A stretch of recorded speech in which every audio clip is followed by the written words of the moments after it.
Good afternoon and welcome to TVM News. Today is Friday, November 3rd. I'm Colby Hughes. And I'm Emily Rowe. This week we have news on the college basketball team who made sure the patients of the Janet Wise Children's Hospital didn't have to spend Halloween alone. And we'll be checking in with TVM sports anchors Cameron Gorman and Vincent Goldschmidt to find out the latest in Marywood and professional sports. Looking for an opportunity to study abroad during the summer? In collaboration with the Eagle Orzel Educational and Cultural Exchange Company, Marywood has opened applications for a program in Poland for summer 2024. This program is especially beneficial for students in teaching, journalism, music, writing, art, and performing arts. There will be 2 trips running in different regions of Poland from June 27th through July 15th.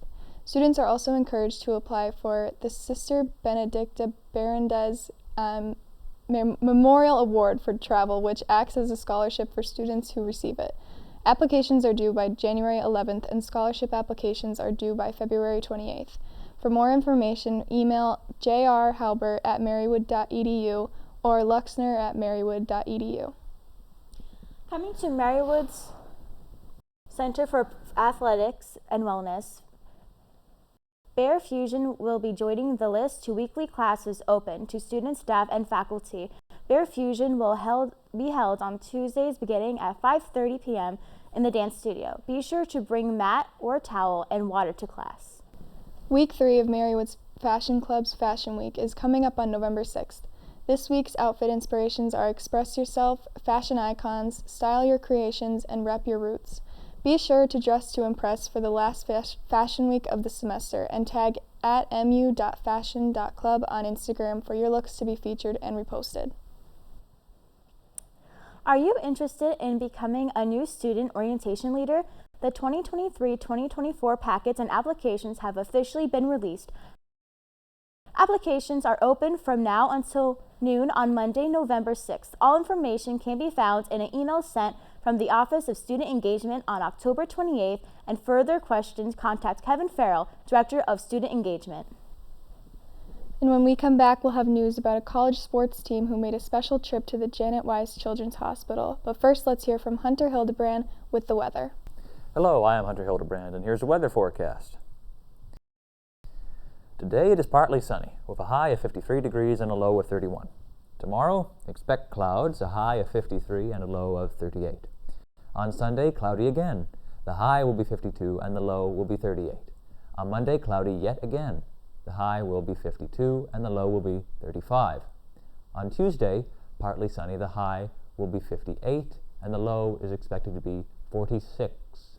On Wednesday, cloudy once again. The high is expected to be 49 and the low is expected to be 40.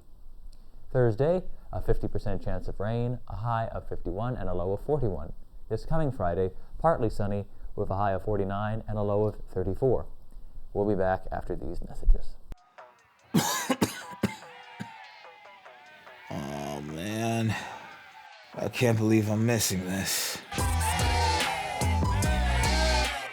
Okay, Grandma. I see you. Don't get stuck at home with the flu. A flu shot is the best way to prevent the flu and its potentially serious complications. It keeps you, your community, and loved ones protected. Don't get flu FOMO. Learn more at getmyflushot.org.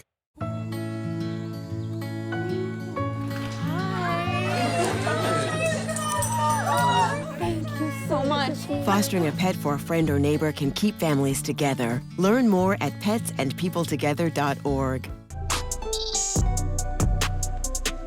I'm an actor in an ad that was given 12 seconds to remind you that if you're high, just don't drive.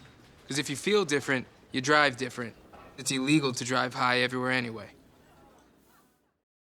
The men's basketball team, Marywood-University, were sent out to Janet Wise Children's Hospital for Halloween instead of making the children leave their rooms on the 31st. The basketball players came dressed up to each of the children's room where they would do a reverse trick-or-treat. Halloween is usually just another day for these kids, but the basketball players brought joy to their doors, as getting visitors alone is rare nonetheless. Visitors with treats and sweets to think you're in a hospital with all the smiles on the kids' faces. The Valhalla Veterans Service of Scranton is gearing up for the holidays, and Veterans Day, with the focus on mental health awareness and suicide prevention for veterans and first responders. The building is getting a bit of a makeover. Valhalla Fall Ball is scheduled for November 4th and is partnering with Bread Basket of Northeastern PA to be able to hand out food from their building each week. Valhalla employees will be working from now until the holidays to collect non-perishable food donations to provide to their clients.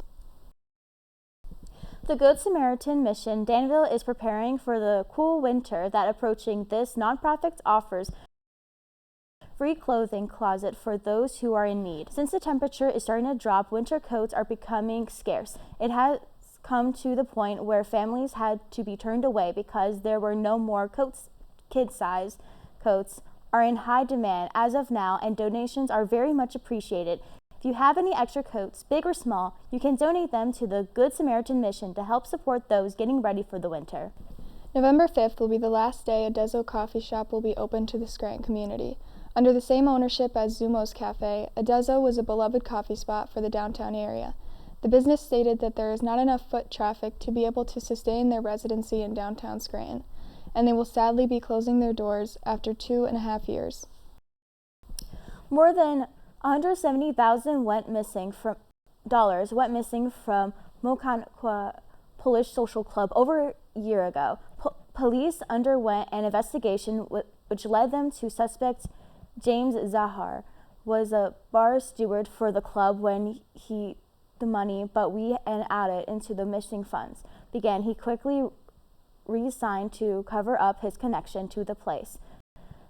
Zahar previously told investigators the computer was inaccurate and he had nothing to do with the missing cash. He was found guilty and sent to the Luzerne County Correctional Facility on Tuesday with a current bail set at $75,000.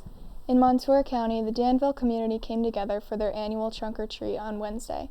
With more than 50 trunks to collect candy from, the Danville Primary School parking lot was full.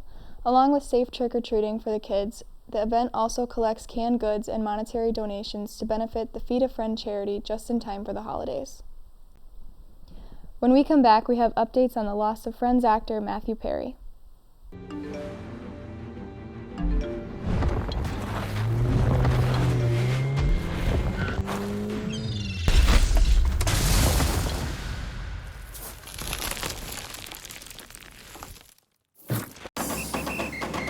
If you're buzzed and doing this,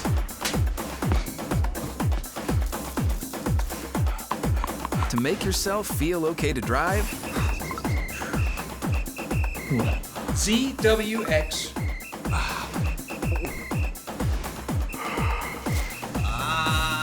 you're not okay to drive. YGKLVW. Regular you. We all know what it's like to feel alone. But it just takes one new connection. Want to get out of here? To empower many. This is unbelievable. It doesn't take a superhero to bring forces together. We all have the power to reach out. Let's go! And help someone feel like they belong. Pretty cool, huh? We are stronger together. Heartbreaking news struck the entertainment community on Saturday as it was announced that Matthew Perry had passed away. Best known for his role on Friends as Chandler Bing, Perry was found deceased at his Los Angeles home at the age of 54 due to an apparent drowning. After years of battling addiction and becoming an advocate for others struggling, Matthew Perry will be missed. NHL player Adam Johnson was killed in a skate accident this past weekend. Johnson was a 29-year-old hockey player for the Nottingham Panthers and formerly played for the Pittsburgh Penguins. Got caught underneath someone's skates where his neck was sliced and ultimately caused his death. The Penguins honored his death Monday night and announced that they are going to require their players to start wearing neck guards to try and prevent another disaster. They do not have the power to implement this rule across the NHL, but they are strongly encouraging other players to consider covering up their necks in some way. As Israel intensifies its attacks on the Gaza Strip, hundreds of protesters filled New York City's Grand Central Terminal demanding a ceasefire. During rush hour traffic last Friday, protesters filled the terminal with matching shirts and banners shouting for ceasefire. At least 200 people were detained by NYPD and released with a summons for court. It may only be November, but that hasn't stopped residents of New York City from picking out their giant Christmas trees as always. The trees will be displayed in the Rockefeller Center and displayed with hundreds of ornaments and lights. The tree is absolutely ginormous, standing at 80 feet tall and 43 feet wide. The tree won't arrive to the center until November 11th, where they will have a ceremony for the tree stations for kids will be set up. There will be book readings, ornament making, and a spot for kids to write their letters to Santa. As the temperatures keep dropping, the holiday spirit will be on the rise in the next few weeks. Make sure to show off your holiday spirit this year. Acapulco, Mexico is dealing with the damages left by Level 5 Hurricane Otis, which hit the southern Pacific coast last Wednesday. The human death toll was initially at 27 but had raised to 39 in just a few days. As people are still missing and others seeking supplies, government workers and volunteers continue their search and rescue efforts. Aid had been slow to make its way to the region because of the destruction the storm caused. A few weeks back, there was an anti-Muslim attack which resulted in the death of a 6-year-old boy. A funeral was held for him where hundreds of people showed up to pay their respects, showing love and comfort to his family. His killer was charged with hate crimes and is serving their time in prison, and the mother who was injured in the attacks is still recovering. Processed hate crimes are being reported over the counter and even the world on both sides of conflict happening over in the Middle East. When we come back, we'll check in with TVM sports anchors Cameron Gorman and Vincent Goldschmidt for the latest in Marywood and professional sports. Be right there. Wait. Use the shovel and bucket of water, remember? Drown, stir, drown, feel. Then make sure it's cool. Where'd you learn that? SmokeyBear.com. Brushed up on some tips before we left. Don't want to start a wildfire, right? Only you can prevent wildfires. Every day, thousands of kids start vaping. And I can't let this happen to my kid. So if you want to talk to your kids, you have to get it trending.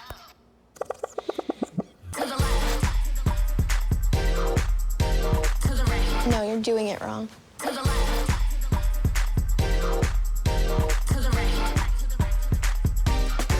Let's go. Can we talk? Yeah, what's up? Visit talkaboutvaping.org for tips on when and how to have the vape talk.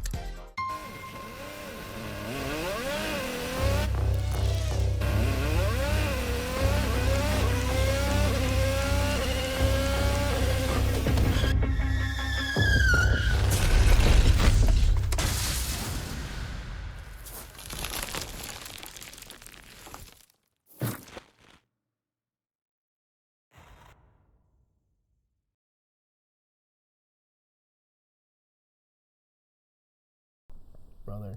That's what time it is. It's postseason Pacer time. Postseason Pacer time and winter sports are coming up. It's a great time to be at Marywood-University. It's a great time. Always great to be at Marywood. Almost Thanksgiving, almost Christmas, basketball starting. We got a girls soccer championship, like a lot to be excited about here. Going on.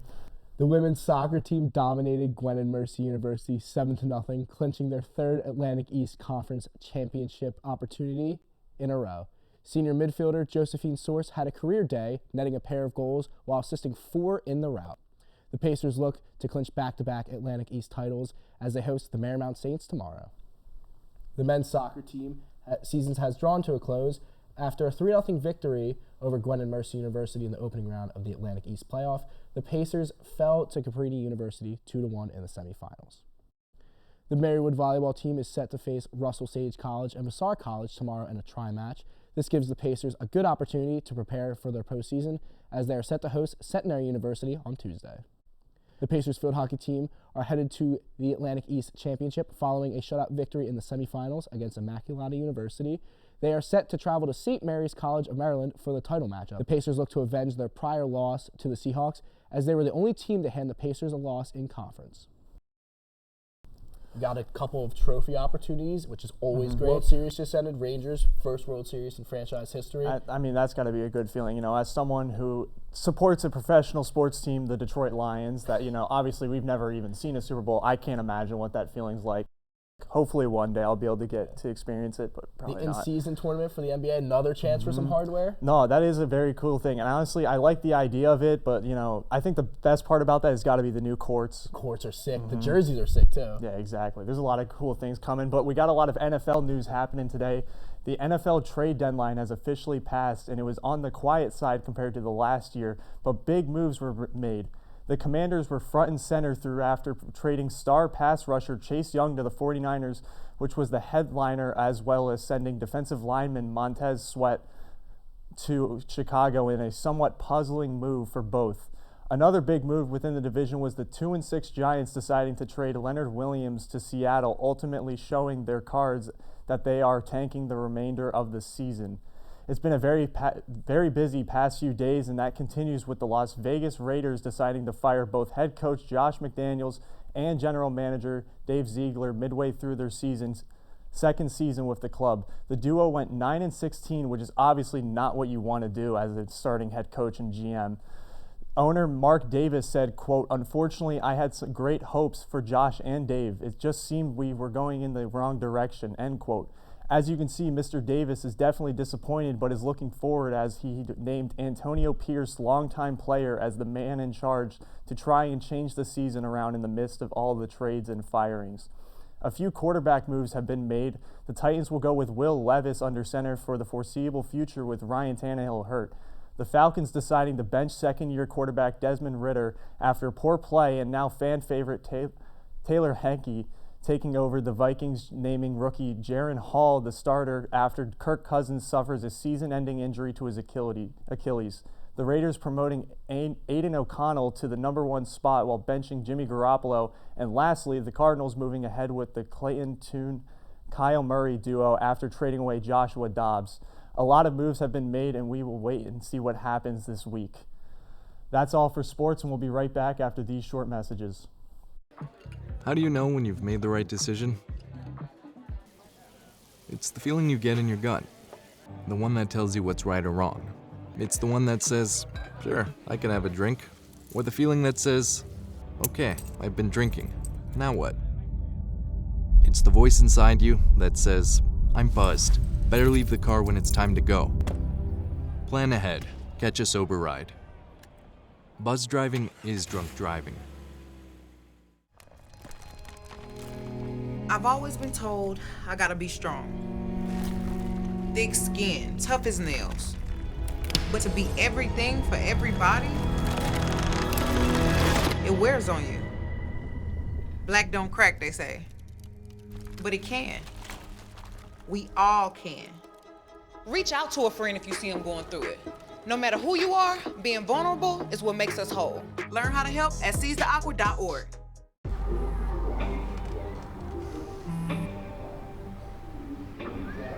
I don't know why you're so sad. You've got a roof over your head. You gotta stop with that depression stuff. That's what white people think. You all right? It just feels like it's coming from everywhere. Do you want to talk about it? You can talk to me if you're feeling sad. Whenever you need to talk, I'm here, okay?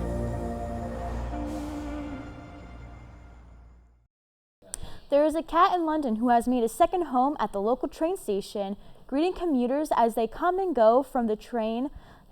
Nala Cat has a Facebook page dedicated to her duty at the train station. That's going to do it for this week's edition of TVM News. From everyone at TV-Marywood, thanks for tuning in. Be sure to follow TV-Marywood's YouTube page and like the TVM Facebook page to stay up to date on the latest happenings and to watch additional content. I'm Colby Hughes. And I'm Emily Rowe. Have a great weekend, Marywood.